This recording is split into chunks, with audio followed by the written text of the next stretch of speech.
नमस्कार मित्रांनो, मनी मॅनेजर्सच्या निफ्टी ॲनालिसिसमध्ये आपले स्वागत आहे.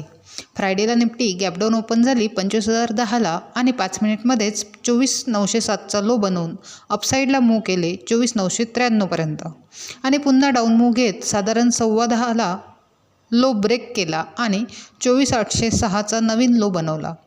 त्यानंतर पूर्ण वेळ 24,880 ते 24,800 या रेंजमध्येच मूव्ह केले आणि 24,837ला क्लोज झाली. एकंदरीत निफ्टी निगेटिव्ह झालेली आहे.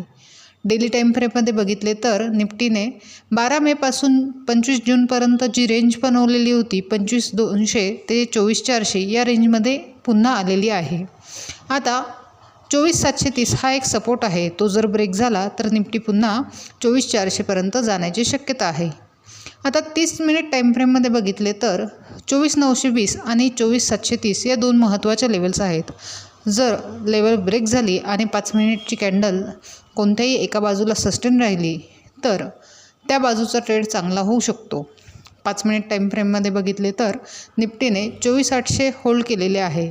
जर 24,780 खाली ब्रेक झाले आणि निफ्टी खाली सस्टेन राहिली तर 24,730 हा एक सपोर्ट आहे. तोही जर ब्रेक झाला तर निफ्टी 24,640पर्यंत जाऊ शकते.